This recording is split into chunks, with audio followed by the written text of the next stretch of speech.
Welcome to the Firehouse Roundtable podcast, brought to you by the Ventura Fire Foundation.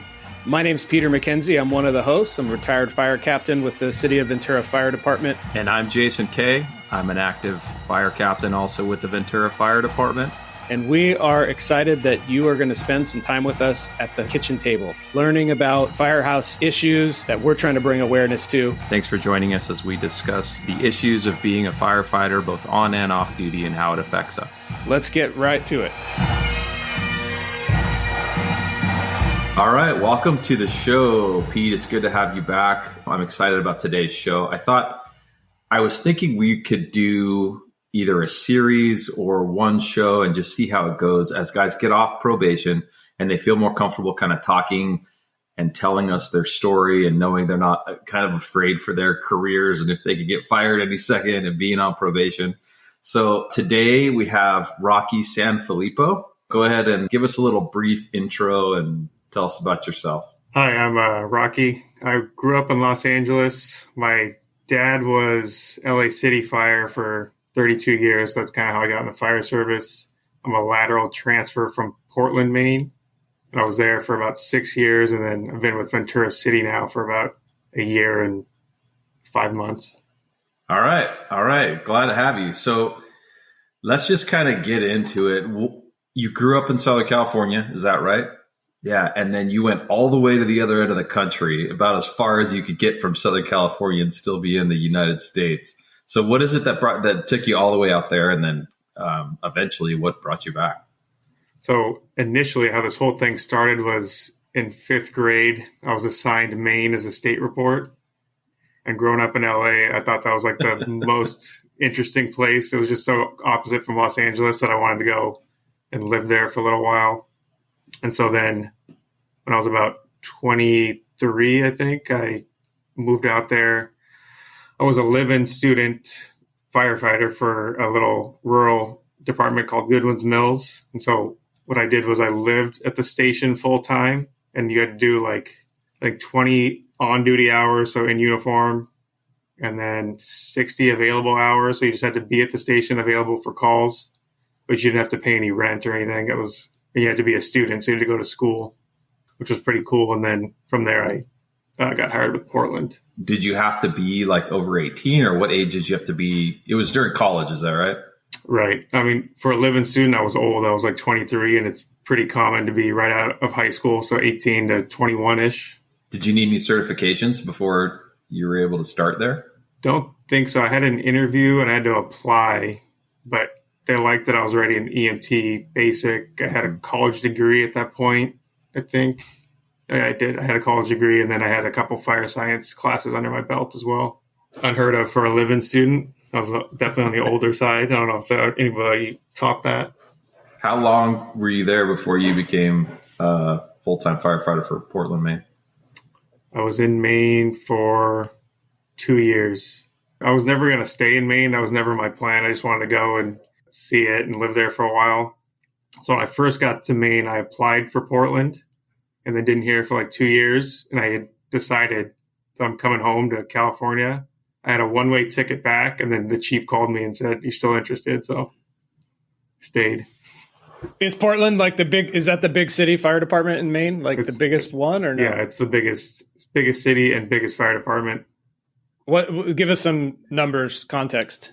So Portland, we had 9 stations, 5 ambulances. We did have 5 engines, 4 trucks, 3 ARF trucks, 3 fireboats, and then we also did station island coverage for a couple islands. Oh, wow. Yeah. Interesting. That seems like a ton of units for 9 stations. You guys were packed in there.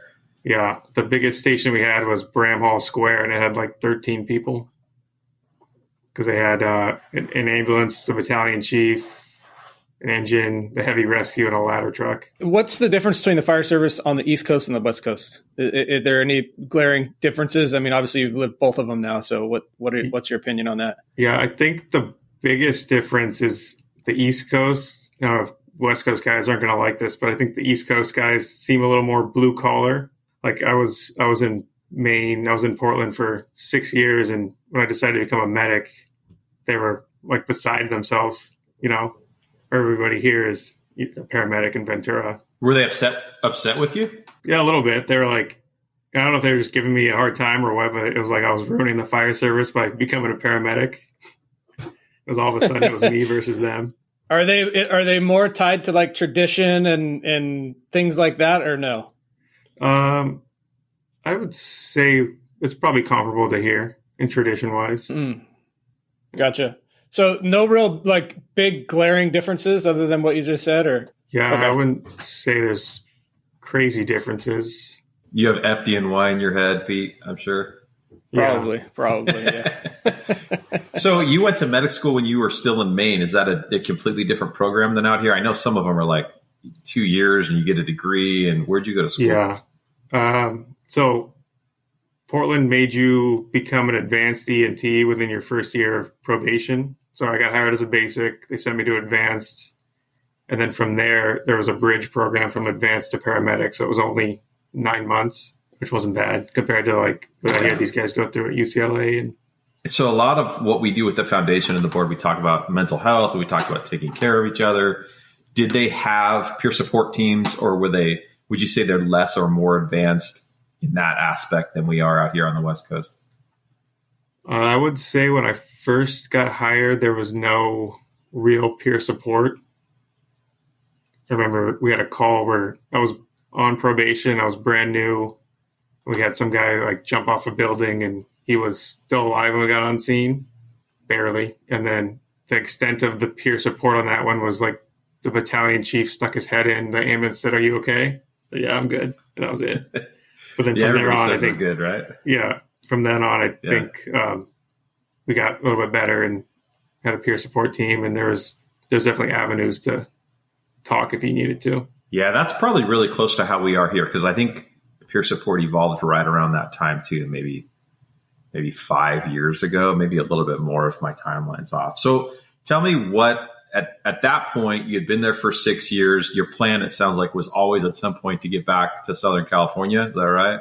Well, it was and it wasn't. It was and then it wasn't. And then, being away from home for 8 years, and I felt like I was missing out on a lot. And my dad he's going through some cancer issues. So I just felt too far to, help or do anything on the West Coast.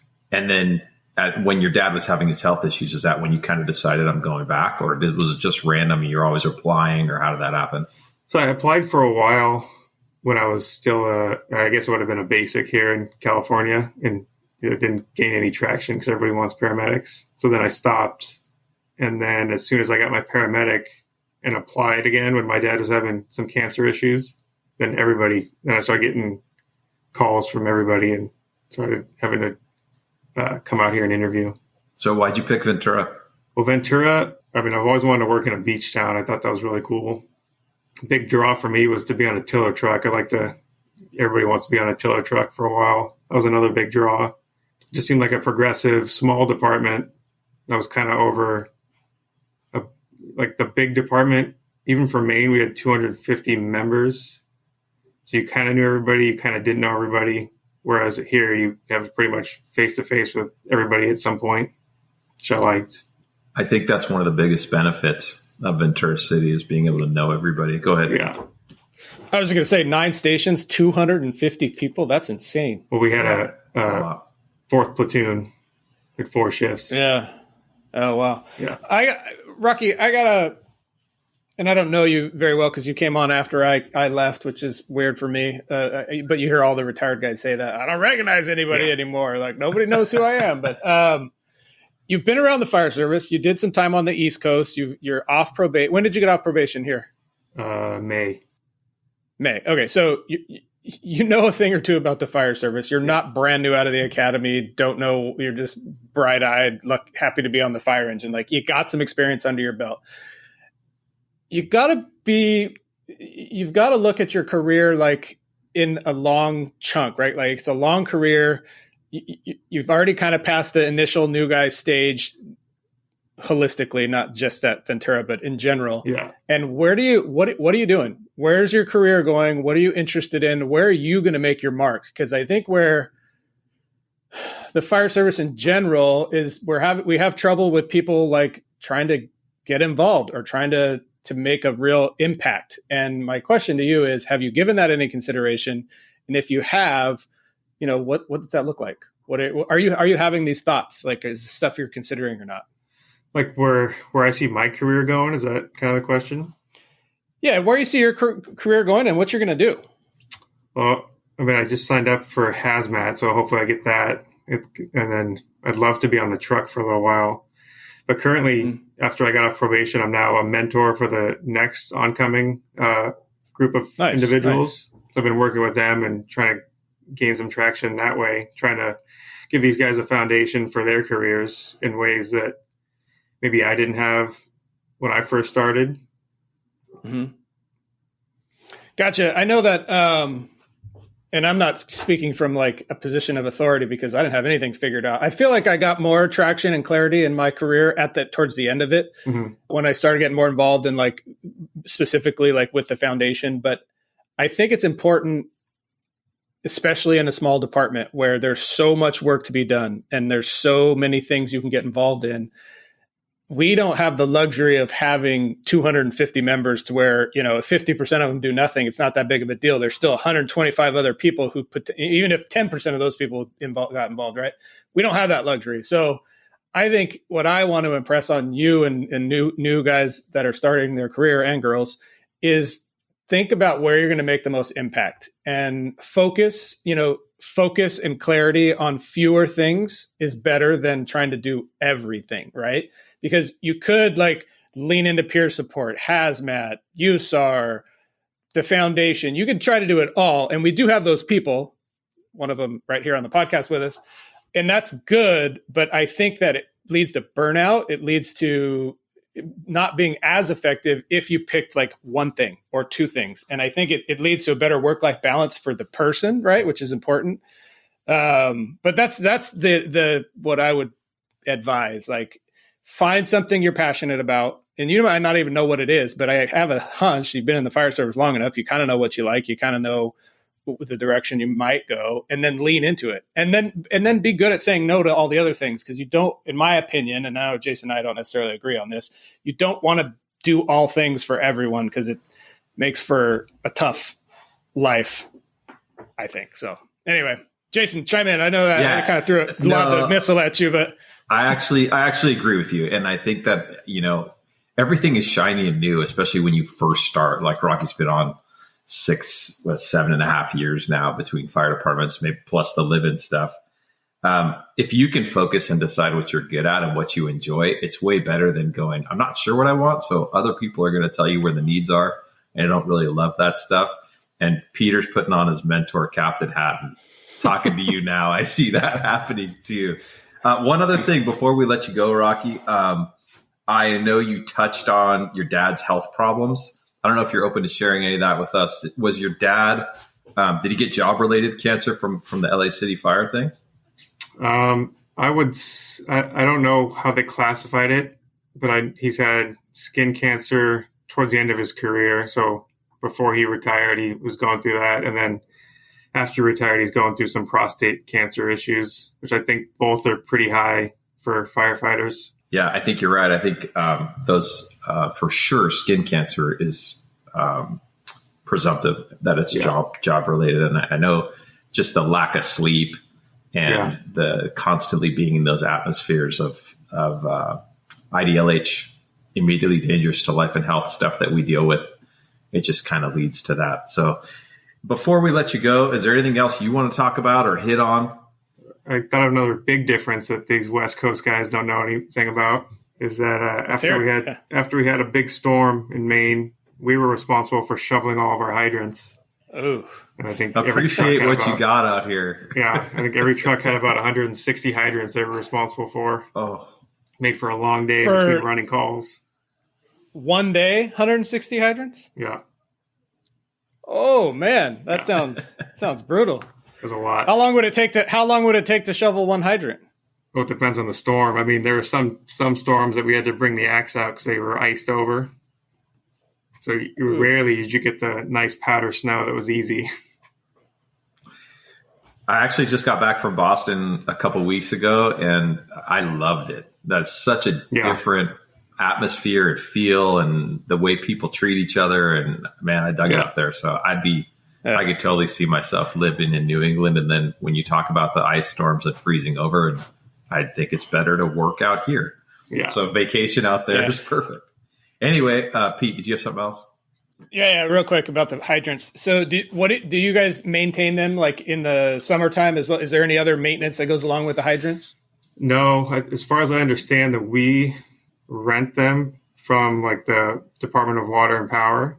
Oh, okay. But we were responsible for cleaning. So we didn't test them. We just cleaned them. Yeah. You're janitors. No. Yeah, that's a good question, Pete, because I know a lot of the other laterals, that's a lot of the other departments, you got to road mark them and test them, and Ventura. Well, I was bringing that up because we used to do a lot of that at Ventura. Mm-hmm. Like I used to hear the old time guys going out to twist stems or something. They had like a term that they used to do it. Yeah. Which I don't know if it's progress or regression, but thankfully that went away for us in our career anyway. But the I think water a couple department does generations before. Yeah. And I used to do it when I was a cadet with Ventura County. I was doing that too. But Rocky, welcome to the department. Nice having you come on, and we look forward to watching your career and seeing kind of what you do. Thank you, sir. Yeah, thanks for being here, man. I appreciate you coming to our kind of first intro, talk about yourself episode. Thanks for having me. Hi, I'm Austin Folk, an engineer with the Ventura City Fire Department.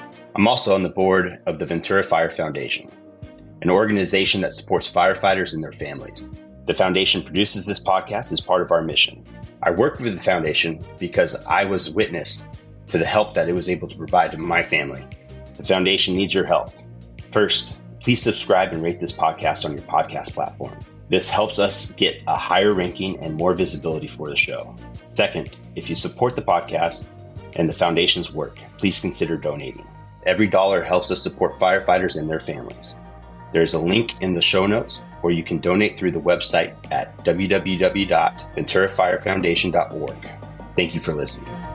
Hey, we're going to do another episode today with kind of like meet the new lateral that we've been doing recently. And we're going to tie this in, I think, to the other episodes where we had on some of the laterals that came over. Today we have Jon Ellis with us. Jon, welcome to the show. Thanks for having me.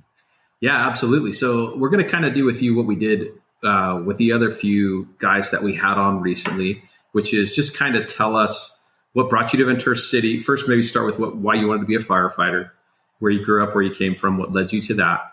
And then you're a lateral. So what made you come to Ventura City specifically? And then maybe, we'll talk from there and have a conversation about comparing and contrasting your department from where you came from and now. Cool. So I knew I wanted to be a fireman when I was around 11 years old. I was at that age when 9/11 happened, and that was the first imprint. So I started kind of looking into this world in high school, and then more or less immediately got into it at that phase. Moved around a bunch in SoCal. I grew up in Santa Clarita, which is in the northern side of LA. Got my first career opportunity up in Sacramento City Fire. But the last place we lived before we went up there was in Ventura, actually. And we moved 8 or 9 times in 8 or 9 years. I had already met Amanda. But we loved Ventura. That was where her first teaching job was. We went up to Sacramento, thought we were never going to move. I loved it. Loved the department up there. We had a good lifestyle, a good family system, everything set up there. But once we actually started having kids, found that the support network wasn't really, we were struggling, which I think a lot of people when they have kids find that. And we were no different. And then we did a Hail Mary to move down to Ventura because we loved it down here. And we have a pretty good network down here of friends and family. And then I knew all the departments down here from ambulance companies and work in one way or another. But my mission at that time was to keep everything as small and community-based as possible. And so that day when I decided to leave Sacramento, I looked at Ventura City because that's where I was living. And they had, according to the post, opened up for laterals just 2 days prior. So I took it as a sign. It was the department I applied for, and I luckily was given an opportunity. Now I'm here. So you only applied to just Ventura City when you were looking to maybe leave Sacramento City? Yep, that's it. Wow, good for you. And Sac City, I don't know a ton of knowledge up up there, but that's different than Sac Metro, right? Which one's bigger? Yeah. By geographically, Metro is bigger, but by personnel and call volume, etc., Sac City's bigger. Sac City's the city. I think it's 114 square miles. All the stations have at least 6, if not 14 dudes in them. It's a dense populace. And then Metro is the county surrounding. So they have 3-0 staffing. There'll be 1 engine or only 3 guys per house. It's more spread out. It's a county system. Okay. So you said you moved 8 times and then you ended up living, I think you said, and I believe you lived in Ventura and worked in Sacramento. Tell me about the moves and how that commute went for you. Were you guys on a 4896 up there? Did that help you? Yeah, we were 4896, and our moves up in Sac, I mean, actually, maybe we moved more than 8 times because I wasn't even counting those. But up in Sac, we were just kind of doing that whole we don't own yet thing. So we're going from rental to rental, trying to keep things affordable and saving up for our first house. And then we got into a phase of buying a piece of land, and we were going to build the home ourselves. I was going to do owner builder. And then we did our first home, which we did a full reno on and flipped, and we started having babies. Then we wanted a home that was a little safer. We did that whole process. But before we even made the transition to Sacramento, I was always chasing the best experience to try to get my career job. And Amanda was teaching, and we always tried to get our lives together. So even when I was living in Ventura before I got hired in Sac, I was commuting 4 hours to Palm Springs to work at AMR out there and working in a small reserve department in LA called La Habra Heights. So that was where my commuting really, that was the first biggest one, because that's 4 hours each way. Then in Sacramento, my commute was always about 20 minutes, which is beautiful. I think that's a great number. But then for 6 months, when we jumped ship, we sold everything we owned and we moved to Ventura, made a big family leap. I was planning on commuting the rest of my life to Sacramento for a while there, and it was 6 hours each way. So the kids would go down at 8. I'd be in the car at 8:30 in Ventura. I would get to a recliner at Station 4 at about 2:30 a.m. That station runs anywhere from 20 to 30 calls every 24 hours. So between 2:30 a.m. and 6:30 a.m., the bells would normally go off 2 or 3 times. And then I wake up at 6:37 and start my 48 or 72. And then I would immediately get in the car and drive 6 hours back. It was 3 Red Bulls on the way up, 4 Red Bulls on the way down. Wow. That sounds terrible for you. Yeah, I agree. Great experience. I loved it. Yeah. Jon, I want to interject here so you guys fill out these pre-show questionnaires, and one of the questions is, do you have any interesting facts or stories that we should ask about? And I have to say that your answer is not what I would have expected from a typical new firefighter. I'll just read it just so everyone knows what it says. It says, real estate / investing to leverage ourselves to a better financial position to allow for a single income California lifestyle. So I would say that is very specific and niche. Let's talk about that. What's now going we're on there? Peter's podcast, so I'm just going to leave. No, go ahead. I want to hear the story too. For all the listeners out there, I actually work with Jason. I just got off his shift, so he knows a lot more about this stuff than I do. He's just playing coy. But I'm about 34 now. I'm 34. When I was 25 or 26, I figured out that money's really important for a family, and that was going to be my responsibility, and that I knew nothing about it. So I started having a lot of anxiety and dove into that. And that kind of, I think when you get into this, like trying to be better at things world, you find out that lots of times what you end up being really good at is what you initially were the worst at in the whole crowd, because it's what you try to shore up so much. You spend so much time doing it, it actually turns into a strength. And for me, that was finance stuff. I started reading a ton of books. I attracted people into my life that own rentals and businesses. And I started learning from them.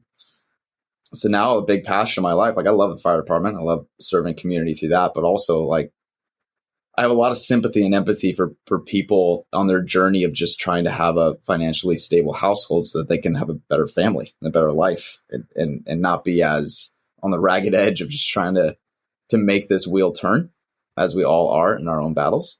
So it excites me in any way that I can help people's life, just be a little bit better in that department, which we all breathe air, we all eat food, and we all exchange money.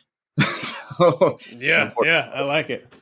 I think that doing this earlier in your career is incredibly smart. Most stereotypical firefighters, they get the job, they get off probation, buy the 4x4, the boat, the motorcycle, whatever you insert, whatever you want here, fun toys. And for, I think, a new firefighter to have some self-discipline, to not go out and do that, to instead take the same dollars that you would spend on those things and invest in either yourself or real estate or something that's going to generate income, or an increase to your net worth is the smart move, right? Because you can continue to sacrifice for another couple of years, to set yourself up for the future. And then once you do get to the spot where you've had that money working for you, you've built your net worth up in the beginning of your career, you're gonna reap the rewards, tenfold towards the end of your career, and be in a position where, that stuff, the money part is the easy part. And you already said you're a student of money, and you knew that you took your responsibility seriously as, husband, father, provider. I think that's commendable for sure. Yeah. And I think becoming a single income California lifestyle is not easy to do either, because, as you know, it's really expensive to live in our area. So and I'm sure you have this planned out just based on the limited interactions I've had with you. When do we execute the single income part of your plan? When did I, or when should somebody? I don't understand. No. When are you going to? Because is your wife still teaching, or are you already there? No, we're there. You're there. Oh, okay. Awesome. Congratulations. Yes. Thank you. Yeah. These are all wins, right? Absolutely. Yeah. Steps up. So, it's all numbers in, numbers out. And Amanda was a teacher. She taught all kind of grades along her journey. I think she did it for close to 10 years. The last age group that she taught was early high school. I think it was 9th or 10th grade. And it was really fulfilling for her. But right around the time we were thinking about having kids, she was already kind of projecting that if we had to weigh out our options, and I was already being real with her income, we reached that financial tip over that a lot of firemen reach of, okay, well, a couple of overtimes for me, or a few overtimes kind of minus childcare. If you were to work, all these numbers kind of blend to a couple overtimes will be the same style of living with you staying home, as opposed to paying for childcare. We saw that before we had kids, because again, all I do all day long is have anxiety about the future and think about money. Which, it is what it is. And I find comfort in it. So before we had kids, we took her out of work, and she did a small side business. She did Arbonne. She did an MLM. She did a couple other things and worked on herself, went to therapy, which is a big part of the equation too for a lot of people. But the long and short of it is we prepped for it financially for about a year and a half, 2 years before actually it was baby time. And when you got there financially, did you find it to be what you expected, more difficult, less difficult? What did that look like once you pulled the trigger? It's really hard to change. It's like any new waters. You're like, this is uncomfortable. I'm not used to this temperature. And then after about a few months, the habits set in. And then it's just your new lifestyle, and you wouldn't know any different. And it's been no different for that than any other phase of our growth. It was the most important one, though. It actually came up in the topic last night. If anyone out there hasn't heard of Dave Ramsey, I have a lot of mindsets that I follow, but his ability to simplify frugality and expenditures is a pretty solid one. So that was our starting point, just to control our numbers in, numbers out. I've had a lot of discussions with you about different entrepreneurial stuff you were looking at and money. And it's always impressive to me that you are where you are. And your head is kind of open to all that stuff so early in life. I'm not going to let you skip over the part where money is probably kind of important to you because of where you lived during medic school. Is that something you're willing to talk about? Sure. So when I went to medic school, I wasn't planning on going to medic school yet. So I had enough money to saved up to go for the fire academy. And then for kicks and giggles, I thought it would take me a couple rounds to get into medic school. And I actually got in on the first round. So I had to make the choice of how I was going to make that work. And the way I made that work was by living out of my Honda Civic. It was one of the best choices I ever made because it's all about essentials. I didn't have kids. I didn't have a wife. 24-hour fitness and LA Fitness are great for showers, and exercise makes you even more healthy. I like it. I think Steve Peterson would be super proud of you. I was just thinking that. I was just thinking that Steve Peterson was like flashing in my head because he was the guy that came before Jason and I, or towards the tail end of his career was the beginning of ours. And he's on our podcast. You should go listen to it. He's actually fascinating to listen to, especially someone who's interested in real estate. That was his advice to new firemen: live out of your car with, especially go take a shower at the gym, whatever, like it. But it brings up a good point. Like, how uncomfortable are you willing to be is directly related to how far ahead you're going to get.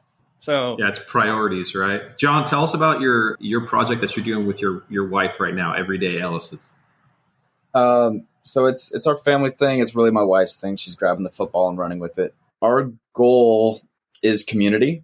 And we found that a really good tool to maybe find more community is the tool you guys are using, which is podcasts. One of my wife's passion is she's always wanted to write a book. She had a pretty unstable household when she was growing up. And then as we've had kids and started to build our relationships further, we've found that circumventing past lessons and traumas so that you don't pass those on to your kids and continuing to grow. This is all just part of getting older, right? And my way of trying to reach out to community for myself to get better for my family and to help other people to get better is through finances and through trying to learn how to be a good father and husband, which is ever growing. Her way is, okay, so you grew up in a messed up house specifically, and these traumas can relate to postpartum traumas and get even worse. They can relate to you having difficulty being a mother, being around children because you don't want to cause the damage to your own kids that would happen to you. You think it's going to filter right through. All these things. My wife isn't a counselor. This is all just one human being trying to help out another. But through that, we are building a program called the Everyday Ellis's, which is a community of growth built around all fundamentals that families need. And we use 3 pillars, which is chasing abundance, you're chasing bliss, and you're chasing community. And if you keep focused on those 3 things, then your arrow should be pointed in the right direction. And it has a podcast, and it has a website, and it has Amanda's program she's putting out to try to link like-minded people together. Yeah, that's awesome. Go check out your family is offering on Everyday Ellis's on whatever platform you're listening to us on. And then also, congratulations, I guess. You're off probation now. You have a really good goal in life. It sounds like you set yourself up for wins, I think you called it, which I like a lot. And I just want to thank you for being on the podcast. Thank you guys for having me. I've learned a lot from you just in the little time I've met and gotten to know you guys. And I'm forever grateful. I'm excited for the future, and what you got going on here is awesome. So thank you. Yeah, likewise. I want to say welcome and congrats as well. And I'm excited to kind of watch your career because you're not thinking like the average fireman, which I think is awesome. So that's a compliment, right? Like, you're worried about these other things, and you're not just worried about them. You've mentioned anxiety several times now. Like, you're doing something about them. Like, you're actively trying to take action to improve your life, improve your kids' lives, share with other families via your podcast. I mean, all that stuff's amazing. So I'm excited about your future, but thanks for coming on the show. Thanks, Peter. Thanks, Jason. It's awesome. Thank you so much.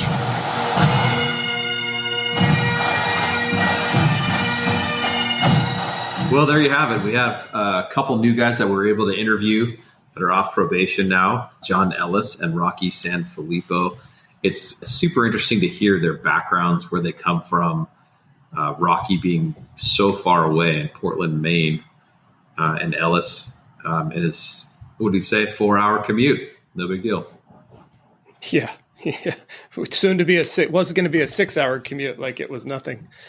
All right. So Giving Tuesday is coming up. The foundation is going to be rolling something out for that. It's November 28th. Please keep your eyes out for that.